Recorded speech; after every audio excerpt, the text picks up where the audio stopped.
Live from the Export Beer Garden Studios, this is the feature-length Agenda. The Agenda, an alternative commentary collective podcast. G'day there, welcome along to the Agenda podcast. Myself, G Lane, Matt, Heath and Manaia Stewart for the feature-length, full-length, giving you the full length, not just the daily tip. Up the Maroons.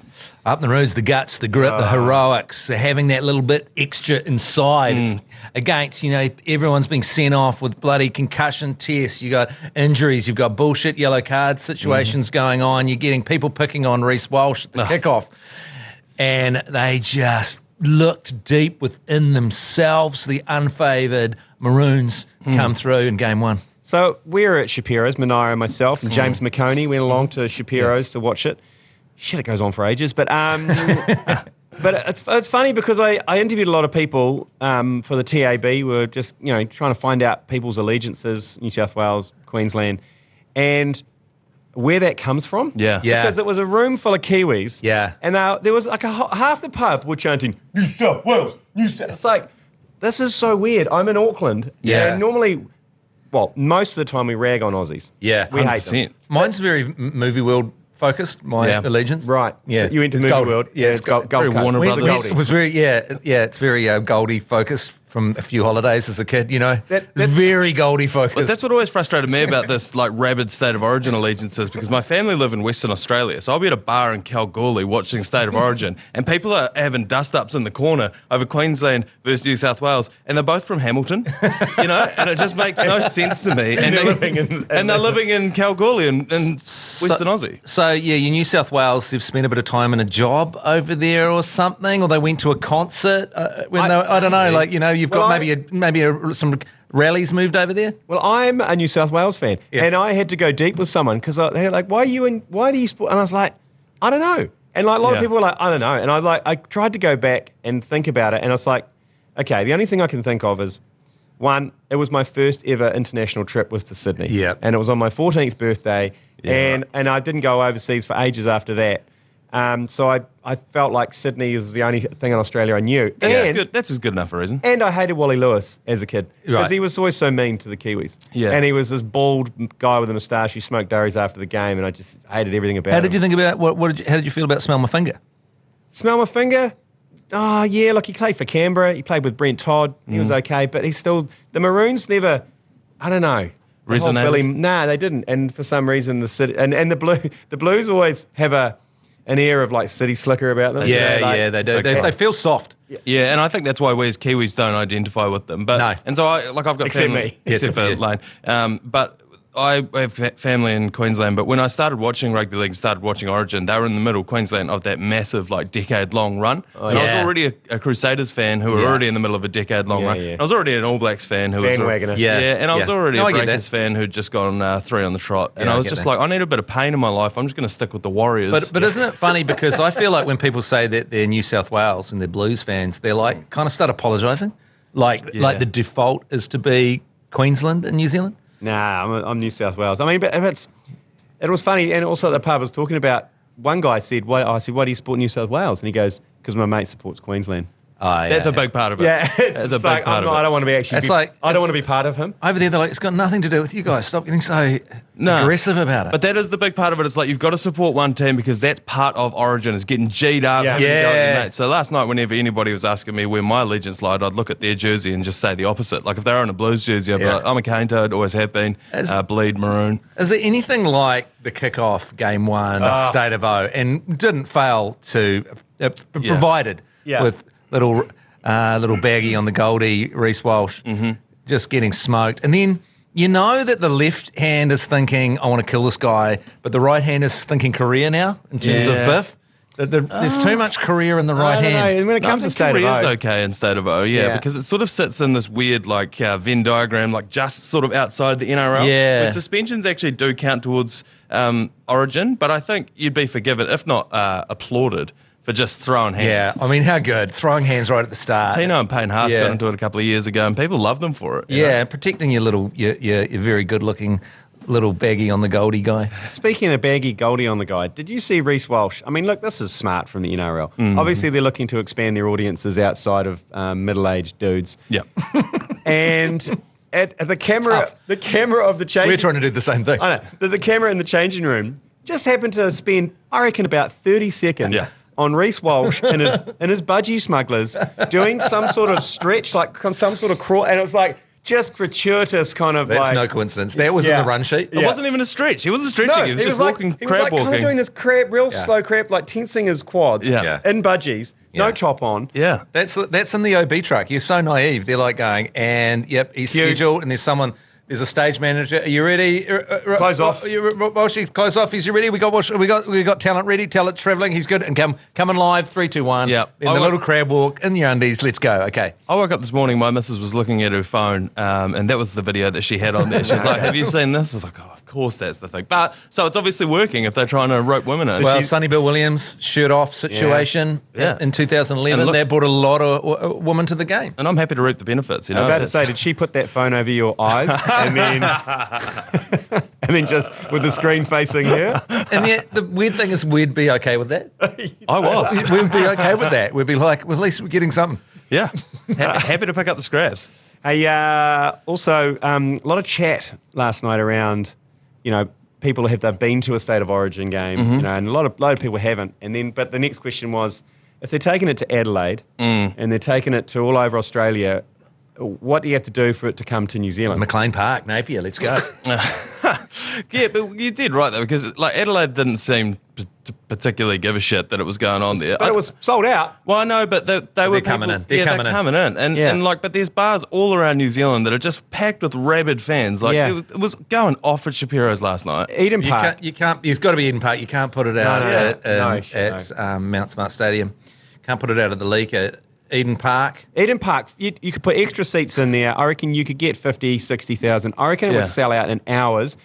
And it would mostly be out-of-towners. It would 100%. Be people from all around New Zealand. So how do we pitch this? Should we just put a press conference together and just announce it? Actually, is there some prejudice involved there? Is there something going on there? Like, is there some kind of card we could play to get it up? What I'm thinking is, what if I see what you're saying. If the competition was about to go under because of some sort of virus that was spreading around the world, and if one team wasn't able to compete in it, it would completely collapse. Maybe we could be like, hey, we'll do it. We'll move away from our home so that the competition can go on for 2 or 3 years. Yeah. Then maybe after that, they'd all be like, sweet, we need to repay the Kiwis for everything they've done and bring a game over to New Zealand.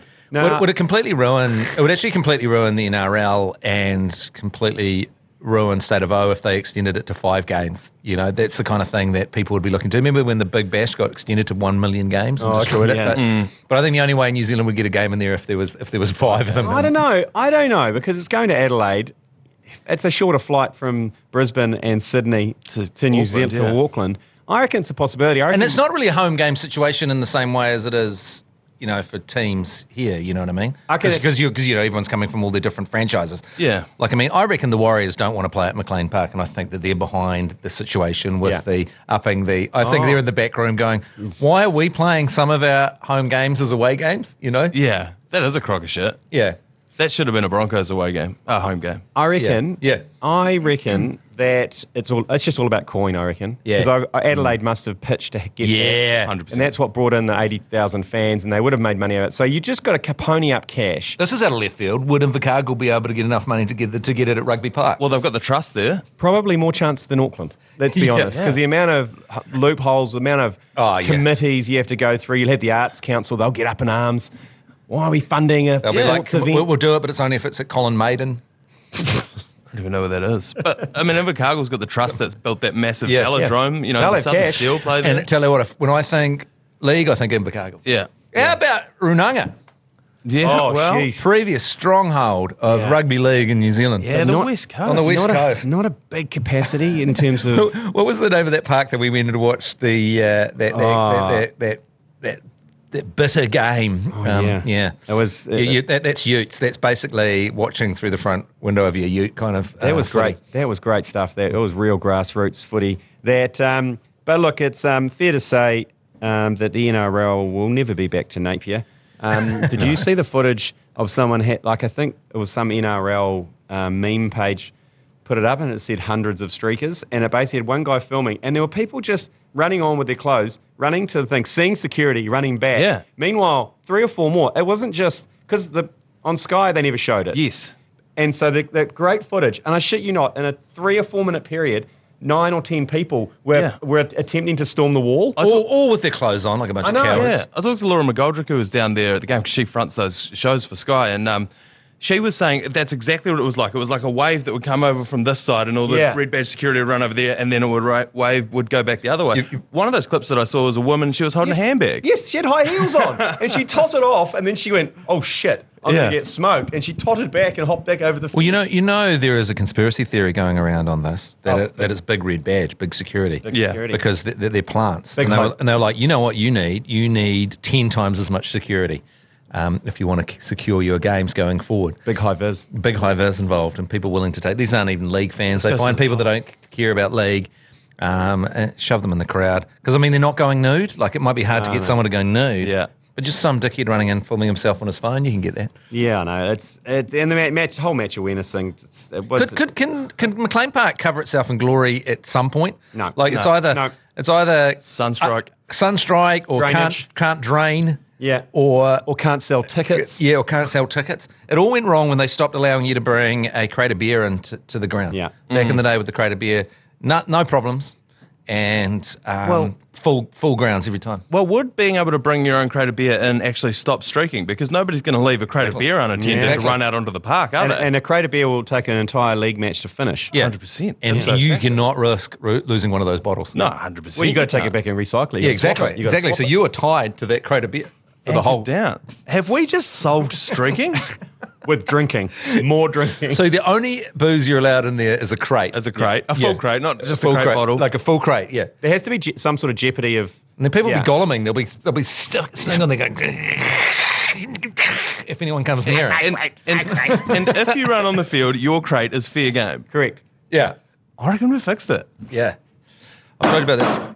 Because I've never seen a streaker at Bathurst, and they sneak their, boxes of stocks and whatever. Nah, they're allowed. You're allowed a tray. You can bring it in? You're allowed a tray each. But, you hear those stories about them burying a box in Mount Panorama like a couple of months before and digging it up on the day. I've never seen a streaker at Bathurst. I've told you about that time that I was... more dangerous. You could get hit by a car going through a kilometre. I've told you about how Mike Hesson's dad used to get me and Mike and his brother Carl to smuggle beer into Carisbrook. Oh. And one time he got us to hand...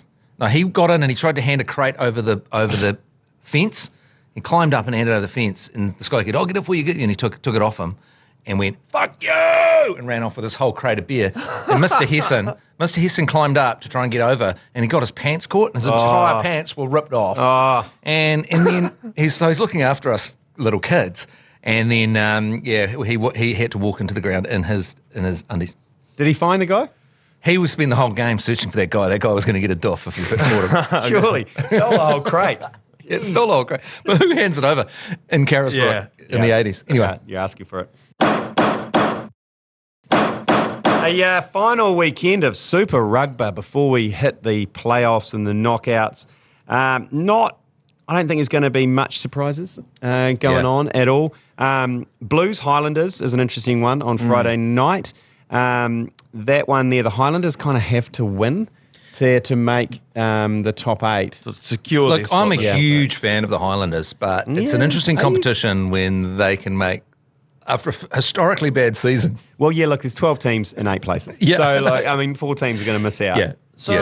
But the Blues, can they drop back? So they could drop back to 4th, but I'm just looking at the table now. Yeah. It doesn't look like they could lose home field advantage. So whatever happens, they're going to have home field advantage. Do they take the foot off the accelerator a little bit on this one? Yeah, well, there's the Chiefs as well. They might want to lose to the Western Force because then they face the Western Force. Yes.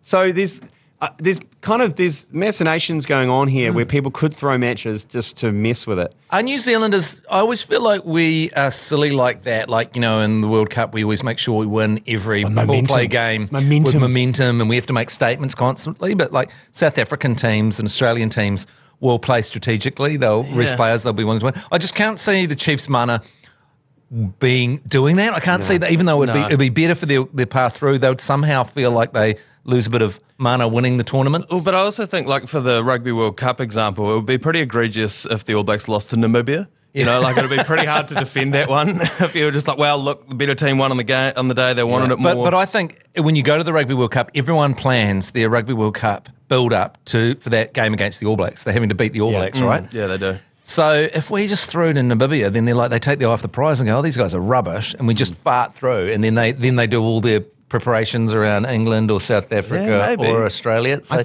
I think I'm a lose to Namibia kind of guy. I know we can't do that. I think I like what you're thinking, but I think we will only fart through because this actually isn't the right World Cup to do that because we've got France. It's no World Cup to fuck around. We don't have the option. No. We're going to need those Namibia points. Yeah. Hey, so the ACC are calling 2 matches of Super Rugby this weekend. Coverage brought to you by the great New Zealanders at Dulux. First of all, it's the Battle of Matt Heath. Yeah. It's the Blues versus Highlanders. And it's great that you're going to be calling that match, Matt, because on Friday. I just love to witness just live you just flipping and flopping. Yeah. I'm turning down 2 invites to boxers to come and commentate with the ACC on Friday. You're a man of the people. That's a pretty aggressive way of saying a date. Yeah. An invite to a box. And on Saturday night. Got to have the invite. Saturday night, it's Canes versus Crusaders. And Canes need to win this one to potentially secure a home semi. But the Brumbies, they need to lose to the Rebels. So there's all sorts going on this weekend. You won't know till Sunday because the Chiefs have secured. They got the force over in Perth. Doesn't really matter what they do. No. But yeah, then we're into knockout footy, which is that's when it gets freaking exciting. Big time. Absolutely. Yeah. Bit of cricket news. We haven't had a lot of cricket news, but Stephen Fleming continues to become New Zealand's richest cricketer of all time. Oh my goodness. He's won a 5th title with CSK in the IPL with the Chennai Super Kings. Man, I watched this live. That was one of the most exciting last overs of all time. 6 and a 4. The last 6 2 and a balls? 4 after 3 dot balls. Yeah. Jadeja. Yeah. If anyone, Ardija, if anyone you want facing those balls that needs to get a 6 and a 4, it's that man. Yeah. But Devon Conway, it's all about the Devon Conway platform. All season for CSK, it's been the Devon Conway platform. Yeah, he got 40, was it 46? 47 and averaged 52 across the competition. But he got 47, he got it off like 26 balls. Oh, yeah, he was just smoking it. He's got he's totally 360 now, isn't he? Oh, he is going to be, because he gets back in the auction. I think CSK have a first option on, but it has to be a massive price. Right. Yeah, because they got him because Stephen Fleming, obviously Kiwi, he goes, there's no lack of batsmen in India. So if you're over there, you're like this assistant. He knew Devon Conway was amazing. 200 grand he got him for. How did they miss Devon Conway? I don't get it. It's not like he doesn't have a proven track record. Like he's been excellent for the Black Caps. Maybe it's just off the radar. I think not overly sexy. He's not hitting. He's not a name. Massive sixes and you know what I mean. But although he has been there, he's really worked on his hitting massive sixes. I've seen him advance a number of times in this tournament.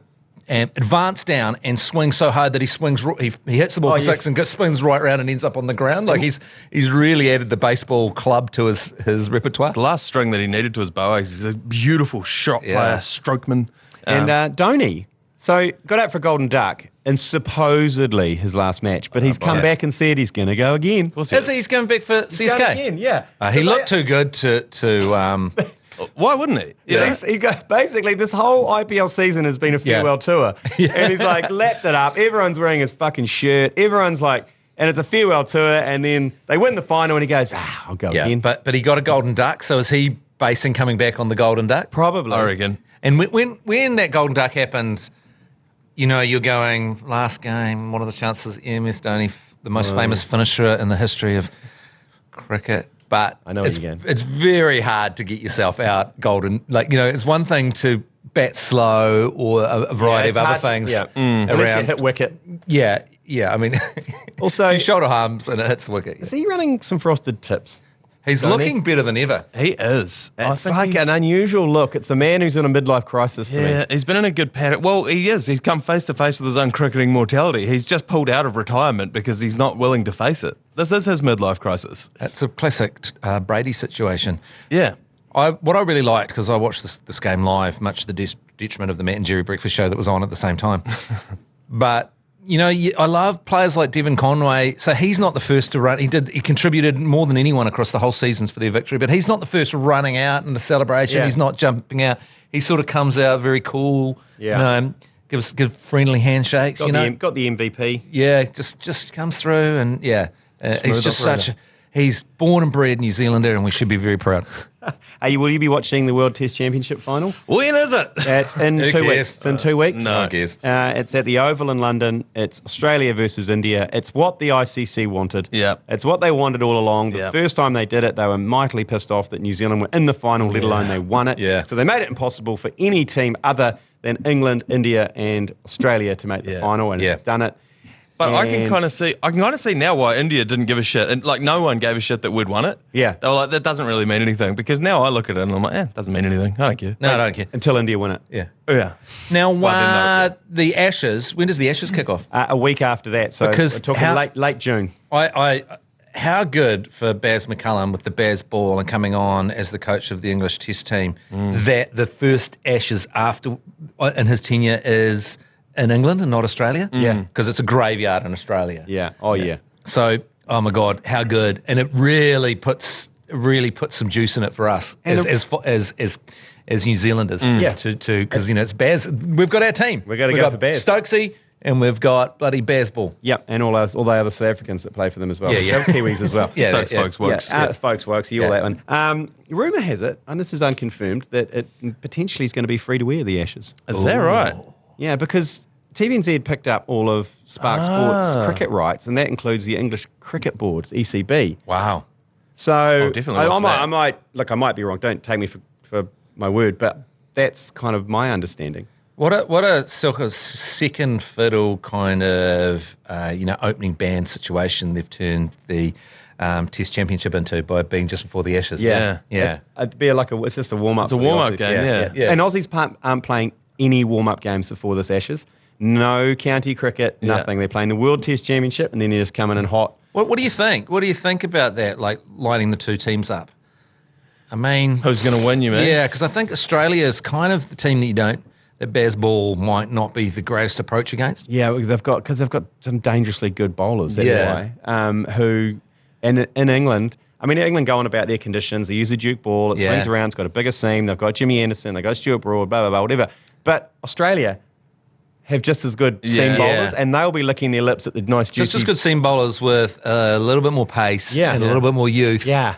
Yes, but that's the problem for England, isn't it? Because their home conditions are an advantage to a lot of other teams. Yeah. Yeah. It's not just uniquely theirs. Except India. Yeah, except India. Except India, yeah. Yeah. They're bowling in a swamp, essentially, the Indians. I don't know, but the thing is, yeah, you're right. On paper, the Aussies are designed to beat Baz Ball, if a team is designed to beat Baz Ball. Yeah. But you've seen that, how many times have we said that about Baz Ball, and then they win Yeah. these games. Yeah, and it's you true. always think they're out on their feet. Then even that game that we won by 1 run or whatever, we thought, we've strangled them out of this game. It's all over. Now they're back in it. Yeah. And we just finally win by 1 run. So it's hard to count them out. Does Australia have that same unbeatable rearguard action that used to always... I'm just trying to think. Against they us, still do. definitely. They still do. They still do. Like they Yeah. bat.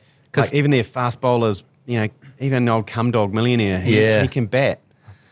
Yeah, the cum dog, eh? Yeah. Jesus Speaking- Christ. speaking and of- bloody Bill Ralston Yeah, will get Mitchell- an annoying Mitchell 47, yeah. Yeah, Mitchell Stark and the cum dog millionaire. Yeah. Like, speaking of, God, it's fun commentating Australia with those three.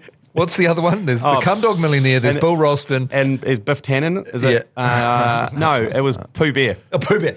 There's Pooh Bear. Who's Pooh Bear? What's his name? Little Pooh Bear. Oh, God. I shouldn't ask follow-up questions. Ah, Pooh Bear. What's his freaking name? The other bowler. Not Faulkner, is it? No, not Faulkner. Pooh Bear with the little Pooh Bear face. Yeah, he's got a little, and he's We gotta do opening this. bowler. Aussie. Aussie. Scott. No, not Scott Ballin. Can't believe. Can't believe we've forgotten this. He opens with Cum Dog Millionaire. Do not edit this out, by the way. Leave this in. Josh Hazelwood?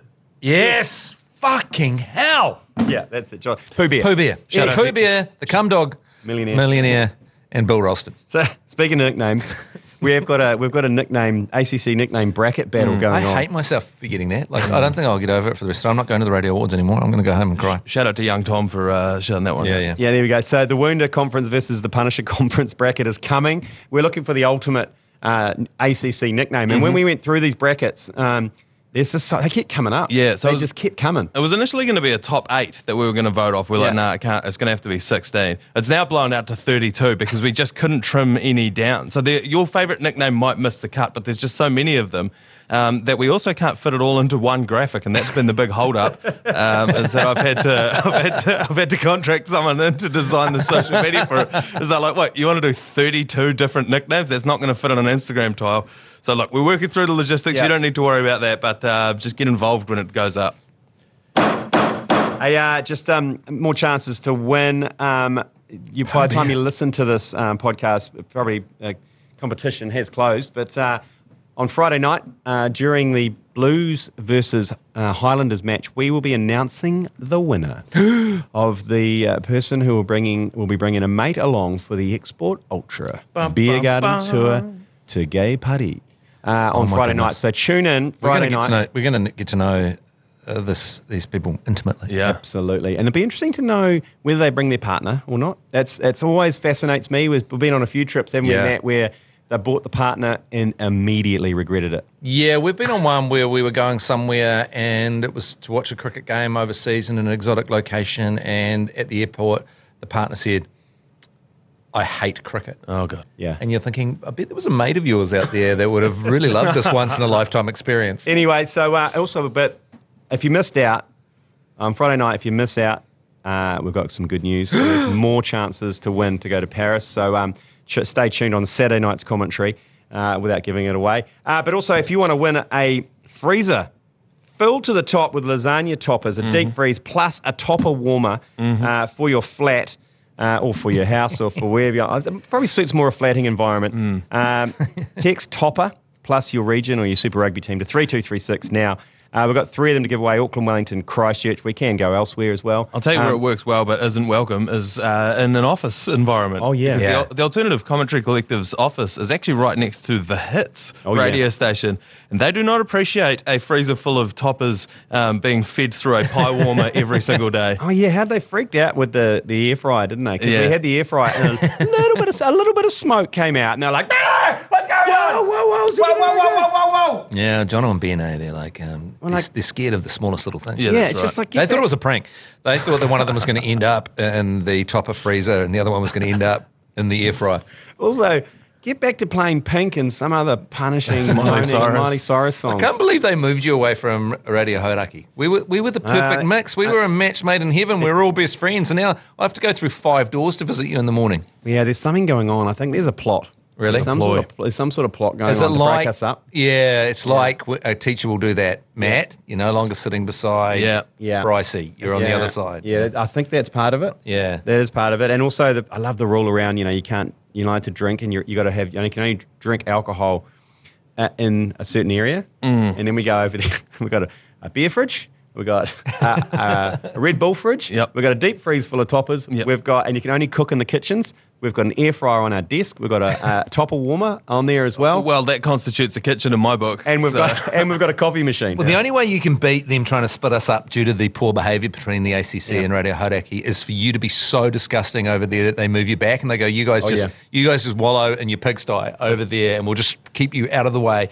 where no one can see it. So lean into being disgusting. I was about to say, we don't have to lean into it. Yeah. But I appreciate the fact that you think that we're not. Yeah. It's actually a compliment to think, if you go over there is kiwi pong tables stacked up the wall. Yeah, there's merch everywhere. There's a lot of coffees after 3 p.m. You're running a Castle Street flat right in the middle of a pristine corporate environment. And it's beautiful because there's one particular individual who'll come out and go, you guys need to tidy your area. And we're like, nah. Do we? Nah. But it's funny you mentioned that it's a Castle Street flat here in a corporate office, because that is exactly what the pie warmer and deep freezer are perfect for. Yeah. Absolutely. You should guys put a really offensive name, like cordon it off and put some kind of, call it like the Meth Star or something. I don't know what you'd call it. The Pussy Palace or something. Yeah. I remember when I started Hauraki, I set up a zone called Castle Gay Skull. Oh yes, I remember that. Yeah, and you scared away all the homophobes. Yeah. That's actually a great way to. When we get started rid up of Radio intolerance. Hauraki, me and Joseph Jury, there was some quite intense dudes there. And we thought, well, let's lean into it, and we called. I don't know, and maybe this sexual appropriation because we are heterosexual people, but we thought, well, let's pretend to be gay and put Castle Gay Skull and say only gay people are allowed in our office. Went down well. Well, I can remember those times because I think I was working for another station at that time. And I can remember one particular individual working for Hodaki who would just openly watch porn on his, not on his laptop, on his PC in the office. My God. And then he'd come around and go, hey, Lane, come look at this, come check this out. And I'm like, He what had the missed, fuck are you doing? That guy had missed the memo that maybe you sent something like amusingly offensive, and he was like, no, this is just some good porn you might enjoy. Yeah, and it's like, and he's sitting there and you're like, what are you doing? Yeah, you've invited me into, like, this is weird. Yeah. Like, I've always wondered where's the gag? Where does someone... What's the double on? This is just porn. Yeah. It's a massive single entendre. I've always wondered why the share button was under those videos. I was like, what's sicko? It's just like, oh, you know what? Dave will love this. Oh, Well, what about the people that are reviewing it under their real name? They're like giving a rating. They're like, man, you're really trying to do some good work in the community there. also we got a bit of a mea culpa, Matt Heath, Manaia and I. On Tuesday, every week we get a $100 bonus bet on the agenda to put on an event over the weekend, usually Super Rugby or it's a 6-legged cockroach or, it's a multi. And the idea is at the ACC, we got the pot up to $3,000 and we gave it all away to 30 lucky people. And it's pretty close to getting to 1,000 again. Yeah. But we made the call of, we thought it was a hot tip. And it was the Heat versus Boston. Game 7. No, we were half right. Yeah, we were half right in this bet. So the bet was for the Heat to go down by 10 points at one, point in the game, and then to come back and win it. And look, they did win it. Yeah, it was paying $8, and we looked at that and went. But they never went down by 10. No, Jason Tatum rolled his ankle in the first play of the game, so Celtics were never going to get up by 10. But so our swings and roundabouts. Yeah, our good punt. We blew it earlier in the week, so sorry about that. But shout out to the TAB, they'll give us another one next week. Yeah, totally. And also, I'd say we're going to probably hit the 1,000 again and dish it out to 10 more people. So is the pot? It's still zero. It's 700. Oh, 700? Yeah, the pot's still 700. Yeah, Still 700? Yeah, because we had a good one with old Bodle. We had a good one with John O'Pryor. We put a hundy on John O'Pryor Renton. scoring a try. Yeah, John O'Pryor for the Highlanders. Yeah. So we might put it on him again, maybe. You got stung with your betting against the Chiefs, didn't you? Yeah, I did, and I've actually. That's actually, and you not only did you lose a little bit of your soul and a little bit of your mana, I know. You also lost a lot of money for the ACC. I overreacted because I thought the mana was taking me over. I thought the mana was taking control. It was, and I should have let it take control because then I tried to expunge the mana and exercise the mana out of my body, and then the mana bit me back. Yeah. So I got to again. I'm embracing the mana this weekend. Yeah. I've got a 6-legged multi on the go, including the mana. It's like herpes. You never really get rid of the mana, do you? No. It lays dormant. Yeah. If the mana didn't have so much mana and they were a little bit wily, they would throw that game against the Western Force. No, they won't. No, there's too What much about mana. a couple of career-ending injuries over there before coming into playoff Yeah. against the Western weakness? Yeah, the Reds just did it on the weekend. Yeah. They did too. So attendance required for this weekend. Obviously, NBA finals start on Friday. It's the Heat going to heat up the Nuggies. Yeah. That's going to be a cracker. It's the finals that no one in any TV network wanted apparently because they all wanted the Lakers in Boston and the Celtics, but they got the Heat and the Nuggies.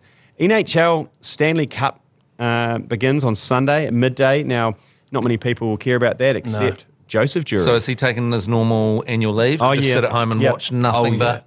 He actually dresses up in his gear. He sits there in his helmet with his stick. In the basement. In the basement, which is getting dangerously looking more like Joseph Fritzl's kind of cave. Yeah. And he sits there and he pounds so much beer and watches NHL. So there you go. That starts. And there's no one to talk to about it? No. Like he comes in, he'll try and corner you, and it's a bit like me in baseball. It's like if me and Joseph could have coordinated to like the same sport, we could have just stood on the corner and punished each other. But we're reaching out. Yeah. I'm reaching out with boring baseball chat. And he's a full NHL. But also we've got the Highlanders Blues, 7 p.m. Friday night, and Crusaders Hurricanes, 7 p.m. Saturday night. Both games on iHeartRadio, free on iHeartRadio, Sky Sport 9, and brought to you by Dulux. And the Warriors back at home against the Dolphins from 5 p.m. That's also on Sky Sport 9, thanks to 4 and 20 Pies. But it's time to get into... Topper Plays of the Week. Brought to you by Leader NZ's Lasagna Topper. Right, always. Coming in at number 3 is a content goldmine for the ACC. This is the greatest competition on earth. It is the European Cricket League. And the fielding just keeps delivering. And this particular piece of fielding, well, we can play the audio here. It's more a visual thing. But the fielding is so bad in the European Cricket League that there's just a comedy of errors every single time someone does anything. Here's, look at this guy. As he goes out to the boundary rope, makes an absolute tit of himself. He tried to kick it. And then he ends up face planting. And so in the end, he's lying with his face on the rope. He's over the boundary and he reaches over and grabs the ball. It's like the equivalent of kicking it over because they're running 5. So essentially, but what he's done is... It's not the worst. It's not the worst I've seen out of the European Cricket League, though. I've got to unpack that. It's in the conversation. It's not the... Yeah. Because the ball came to a complete stop inside the rope.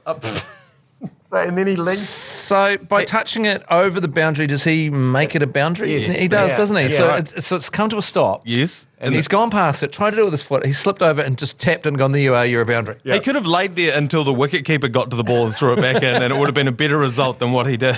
But He's just like it.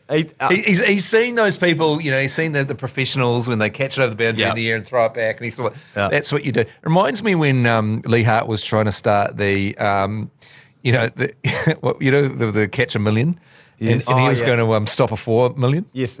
Stop. So you got to run on the field and stop a 4. Yeah. It was like if you get one hand on a 4 before it goes over the boundary, you win $1 million.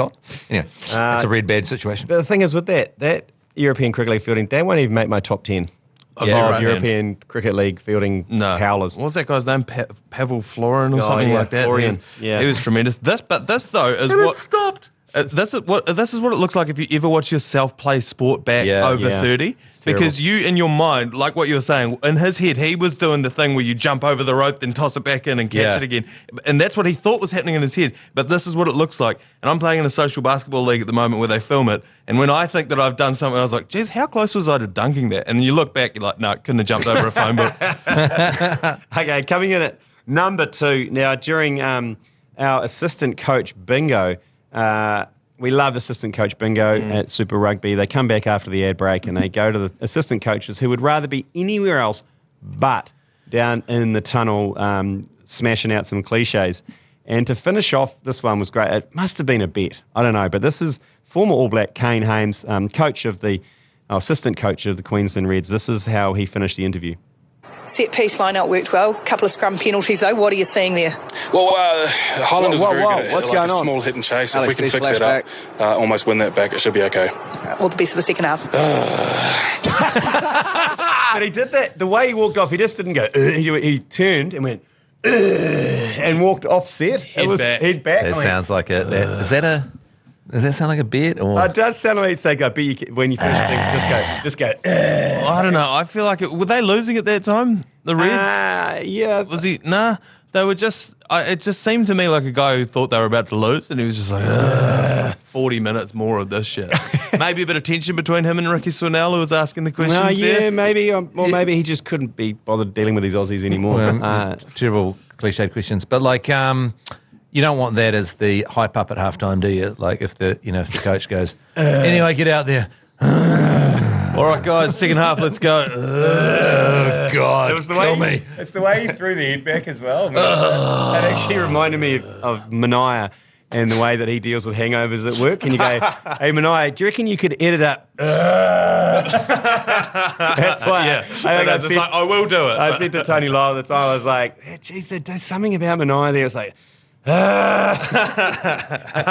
okay, number 1 and the topper plays of the week this week, and it had to go to Chris Key. His commentators cursed during the Warriors game in Napier. Now, him and Di Henwood were just commenting on the amount of pitch invaders that were going on, and it was starting to get a little bit annoying. Not only were they not nude, but it was just clothed and everything. And Keezy just pointed out a couple of old koros who were having a chat, and it went south. Napier, you're going the right way to never have another footy game there. Just watch the game like these two, you know? Oh, maybe not. Damn it. So basically, having a good chat, and then like they looked so jovial and happy and innocent, and then obviously one of them just had enough of a pitch invader and just gave the bird and the fucking. It was so good down the barrel as well. You could see him switch, you could see them flip. It was so good. Yeah. What got into the head with all those streakers? Well, then we can't call them streakers, pitch invaders. Like I can't quite get it. Were people at the pub for a long time before they went there? Did people decide they were going to do it, or was it like was it all for TikTok? Like what's combining together to have so many people do something that has so little credibility? Just running on the field it's not normally a thing. No. To run on the field. They've reinvented the whole streaking. What's going on? I don't understand. I think TikTok started it when the Warriors came back to Mount Smart. All the kids wanted to get on TikTok. Then I think Napier's just been like, people streak at Warriors games. Eh? Oh, there's one in our neck of the woods this weekend. Oh, well, we'll go down and we'll have a streak, shall we? Yeah. Well, look, I think we need to drop the word streak. Yeah, because I've got a lot of respect for streakers. Yeah, nothing wrong with it. I have a lot of respect for streakers. I have no respect for people who have any sort of clothes on. Yeah, shoes. Anyone that's with clothes on filming themselves for TikTok, that should be mandatory 25 years, no parole. I agree. That, or like I mentioned on the Matt and Jerry show and breakfast, a sniper. Yeah. We get a sniper from the army. They're on the top of the stand, and it is one person's. I'm not saying kill them. Oh, right, okay. I was going to say 25 fatalities at McLean Park. No, I'm talking flesh wounds. I'm talking like, a 303 bullet through the thigh. Just something that's really going to make you think about never doing that again. Yeah. Wing them. Or wing them. Yeah, just like one through the shoulder. Well, I mean, they woke in the next day to find out that the whole world thought that they were penises, and that they ruined it for their city. Hopefully that every one of those people will be going, we frickin' ruined it, we are losers. I'll tell you what. And their mates going, good one, mate. What about a Viet Cong false jungle floor with the spikes underneath it around the outside of the field? All it would take would be for one person to jump in, fall in through there, get impaled, and slowly die. And then everyone else would be like, "Oh no, we won't invade." It'd be a bit of extra entertainment, like the Colosseum in Rome. I was going to say like the Colosseum. Maybe we have tigers in chains, and they come popping out and just drag you back in. Yeah, grizzly bear, perhaps. That'd be pretty good, wouldn't it? Yeah. Would that affect the turf though? Like, oh yeah. So you flop up, I guess if you cut it out and it goes up and it goes back down, it probably wouldn't cause too many problems. No. Might help with the drainage. Yeah. Certainly at McLean Park. McLean Park, certainly at McLean Park. Hey, that's the... it'd have to be crocodiles for the water table underneath there. What are the most dangerous animals in New Zealand? What? A rabid cow? Well, if you believe the folk down where I'm from, the Canterbury Panther. Yeah, well, that's the thing. You can't get a mysterious, mythical monster. We need something... You need something you can find. Yeah. What is the most dangerous? Fiordland moose. Yeah, I was just thinking That's also cryptozoology. Yeah, that's the problem as well. And there's people reckon that there's the odd moor still floating around, but I mean, like, you're going to have to find them. So we don't... You're going to have to change the whole script just to find something that can kill someone. So we're going to have to bring one in. Yeah. Yeah, 100%. We're going to have to bring something from Australia. Or genetically engineer, like Jurassic Park, the Haast eagle back into existence. Oh, hell yeah. And then we just pick them up. Yeah. Yeah. Have that patrolling the sidelines at Mount Smart, just sitting on the east stand. You're going to have to train it, but Bindy's done some good stuff for some of the birds at Australian Zoo, so maybe get Bindi Irwin over. She could train a Haast eagle to pick someone up, of course. Have you seen Keishwa Castle-Hughes' work with humpback whale? Yeah. Yeah, what about, of course, the mosquito is the most deadly animal to humans? Not a deterrent, though, really, is it, a There's some mosquito? mosquitoes I won't even leave There's the room. some mosquitoes with malaria out there. Long game. Okay. Okay. Thanks for joining us. That is the feature length. Don't forget, each and every day we have the daily agenda as well as the feature length. But we'll talk to you tomorrow. See you later. You've been listening to the ACC's Agenda podcast. For more episodes, subscribe on iHeartRadio or wherever you get your podcasts.